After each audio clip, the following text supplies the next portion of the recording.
Stock మార్కెట్లో ప్రతిరోజు లక్షల కోట్ల రూపాయల లావాదేవీలు జరుగుతుంటాయి కదా. ఇది మార్కెట్ వార్తలు చూసే ఎవరికైనా చాలా సాధారణంగానే కనిపిస్తుంది. కానీ ఇక్కడే ఒక ఆశ్చర్యకరమైన నిజం దాగి ఉంది.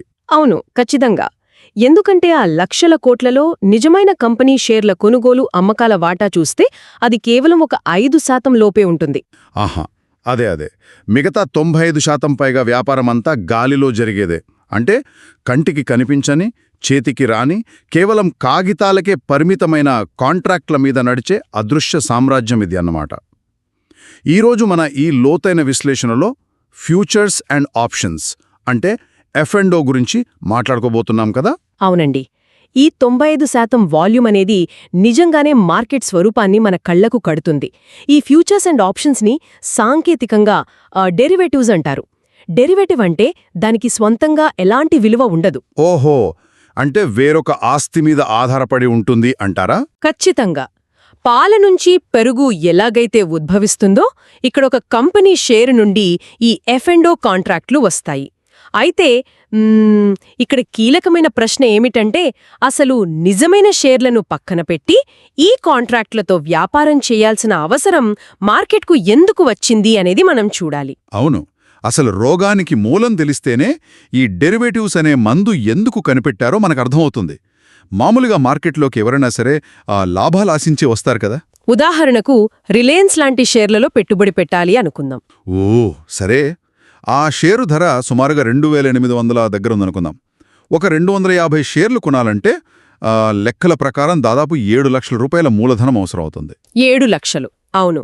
ఆ డబ్బు పెట్టి షేర్లు కొని ఖాతాలో దాచుకుంటే రేపు షేరు ధర ఒక 100 రూపాయలు పెరిగితే 25,000 లాభం వస్తుంది కదా.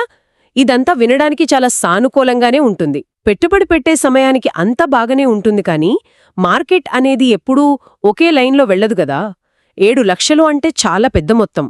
ఒకవేళ అకస్మాత్తుగా ఏదైనా ప్రతికూల పరిణామం జరిగితే పరిస్థితి ఏంటి? అంటే యుద్ధాలు లేదా ఆర్థిక మాంద్యం లాంటివా?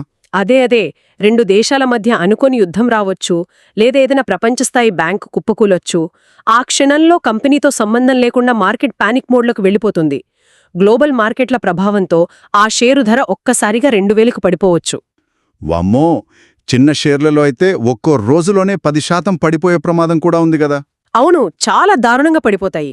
అంటే ఇంత పెద్ద మొత్తం కళ్ళెదుటే ఆవిరైపోతుంటే సామాన్య మదుపరులు ఎలా తట్టుకుంటారు?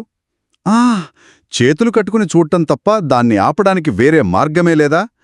7 లక్షల పెట్టుబడిలో సగం డబ్బు ఆవిరైపోతుంది కదా.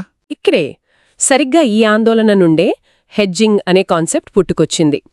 నిజానికి ఇది స్టాక్ మార్కెట్ వాళ్లు కనిపెట్టింది కాదు. 100 ఏళ్ల క్రితం వ్యవసాయ రంగంలో రైతులు వాడిన పద్ధతే ఇది.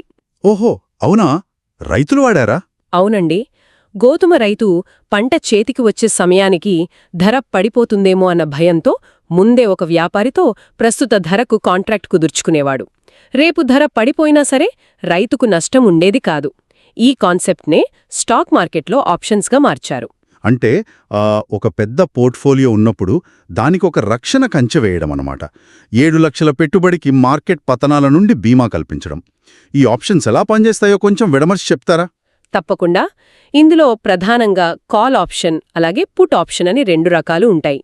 మార్కెట్ పెరుగుతుందనే ఆశిస్తే కాల్ ఆప్షన్ కొంటారు, కానీ మార్కెట్ పడిపోతుందనే భయం ఉన్నప్పుడు రక్షణ కోసం ఈ పుట్ ఆప్షన్ను కొనుగోలు చేస్తారు.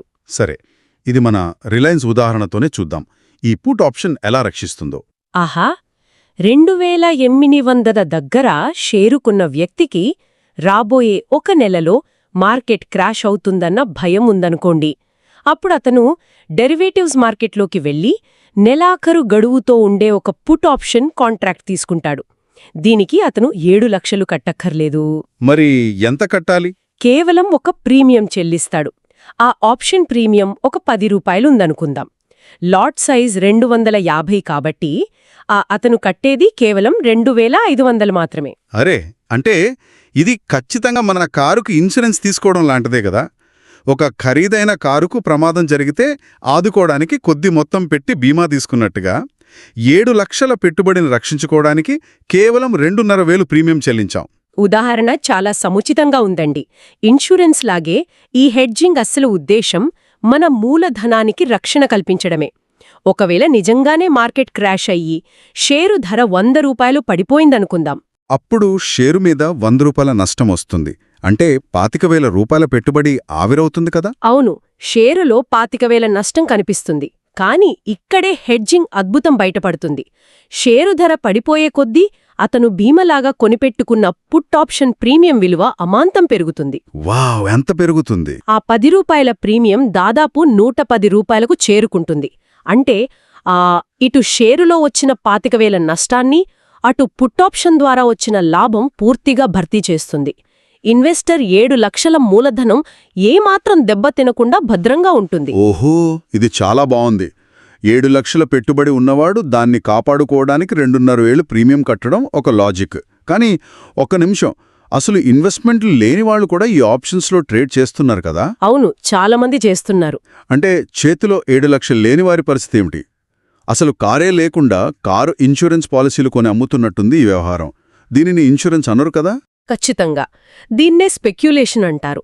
అసలు షేర్లు లేకుండానే కేవలం పుట్ ఆప్షన్ కొనుగోలు చేయడమే ఈ 95% వాల్యూమ్ వెనుక ఉన్న అస్సలు రహస్యం. అంటే స్పెక్యులేషన్ ద్వారా లాభాలు ఆశిస్తారన్నమాట. అవును. ఉదాహరణకు మార్కెట్ పడిపోతోందనే నమ్మకంతో ఒకరు 50 రూపాయల ప్రీమియం ఉన్న ఒక పుట్ ఆప్షన్ను కొంటాడు. 250 లాట్ సైజ్ ప్రకారం అతని పెట్టుబడి కేవలం 12,500. అతను అనుకున్నట్టు మార్కెట్ పడితే ఏకంగా 25,000 లాభం వస్తుంది. ఒక్క నిమిషం, నాకు అనుమానం వస్తోంది. గాలిలో నుంచి డబ్బు పుట్టుకురాదు కదా. ఒకరికి లాభం వచ్చిందంటే మార్కెట్లో ఇంకొకరు ఆ డబ్బు నష్టపోయినట్టే కదా. అవును, 100% నిజం. అసలు మార్కెట్ పడుతుందని ఇంత స్పష్టంగా తెలిసినప్పుడు ఈ పుట్ ఆప్షన్ ఎవరు అమ్ముతున్నారు? ఎవరో ఒకరు లక్షల నష్టాన్ని భరించాలి కదా. ఎవరు ముందుకొస్తారు దీనికి? ఇక్కడే మీరొక కీలకమైన నిజాన్ని పట్టుకున్నారు. ఇదొక జీరో సమ్ గేమ్. మార్కెట్లో ఒకే సమయంలో ఒకరు మార్కెట్ పడుతుందని నమ్మితే మరొకరు మార్కెట్ పెరుగుతుందని బలంగా నమ్ముతారు కదా. అవును, వ్యతిరేక ఆలోచనలుంటాయి. ఆ వ్యతిరేక ఆలోచనల మధ్య జరిగే లావాదేవీల వల్లే ఎఫ్&ఓ నడుస్తోంది.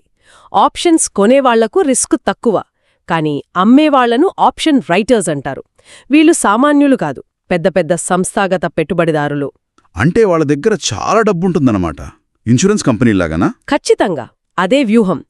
ఆప్షన్ బయ్యర్స్ కేవలం మార్కెట్ ఒకే దిశలో వేగంగా వెళితేనే లాభపడతారు. కానీ ఎక్కువ శాతం సమయం మార్కెట్ ఒకే రేంజ్లో కదలకుండా ఉంటుంది. అప్పుడు టైం డీకే అనే కాన్సెప్ట్ వల్ల ఆ ఆప్షన్ ప్రీమియం విలువ కరిగిపోతూ ఉంటుంది.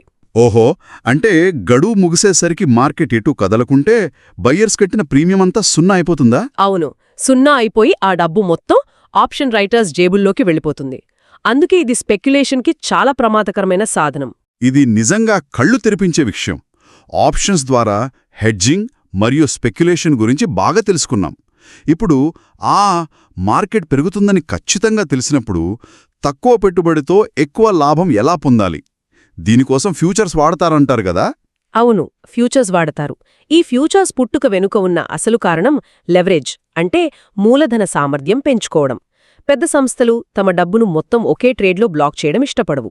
7 లక్షలు వెచ్చించి షేర్లు కొనడానికి బదులు ఫ్యూచర్స్ కాంట్రాక్ట్ తీసుకుంటారు.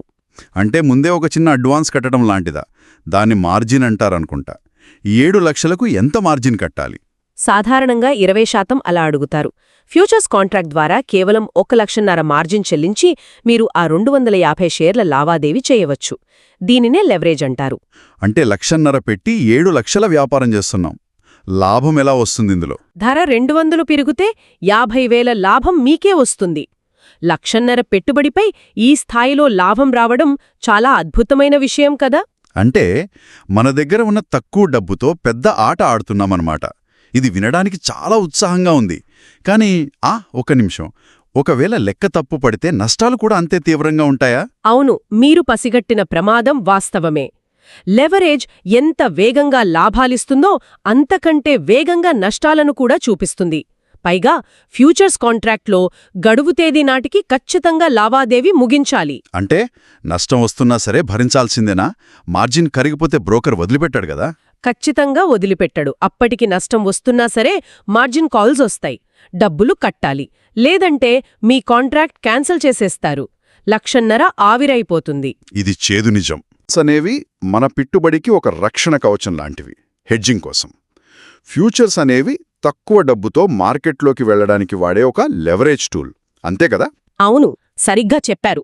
కానీ ఫ్యూచర్స్లో లాభనష్టాలు రెండూ చాలా పెద్దవిగా ఉంటాయని అందరూ గుర్తు చేసుకోవాలి. ఖచ్చితంగా. ఇంతసేపు మనం డేటా, ప్రీమియం, నంబర్స్ మాట్లాడుకున్నాం. కానీ ఈ సుదీర్ఘమైన విశ్లేషణ తర్వాత ఒక విషయం స్పష్టమవుతుంది. స్టాక్ మార్కెట్ అనేది కేవలం అంకెల గారడి కాదు. అవును, అది ఒక మానసిక ఆట కదా. ఖచ్చితంగా. అది ఒకరి భయం మరియు మరొకరి అత్యాశ మధ్య నిరంతరం జరిగే మానసిక యుద్ధం. మరి రేపు మార్కెట్లో అడుగుపెట్టినప్పుడు చూసేవాళ్లు ఈ యుద్ధంలో ఏ వైపు నిలబడతారో? భయంతో ఆప్షన్స్ ద్వారా రక్షణ వెతుక్కుంటారా? లేక అవకాశాన్ని చూసి ఫ్యూచర్స్ ద్వారా ముందుకు వెళ్తారా? ఇది ఎవరికి వారు ఆలోచించుకోవాల్సిన విషయం. అవును, ఆలోచించండి. భవిష్యత్లో ఈ వ్యూహాలను ఎలా వాడుకోవాలో మన తదుపరి విశ్లేషణలో తెలుసుకుందాం. మళ్ళీ కలుద్దాం.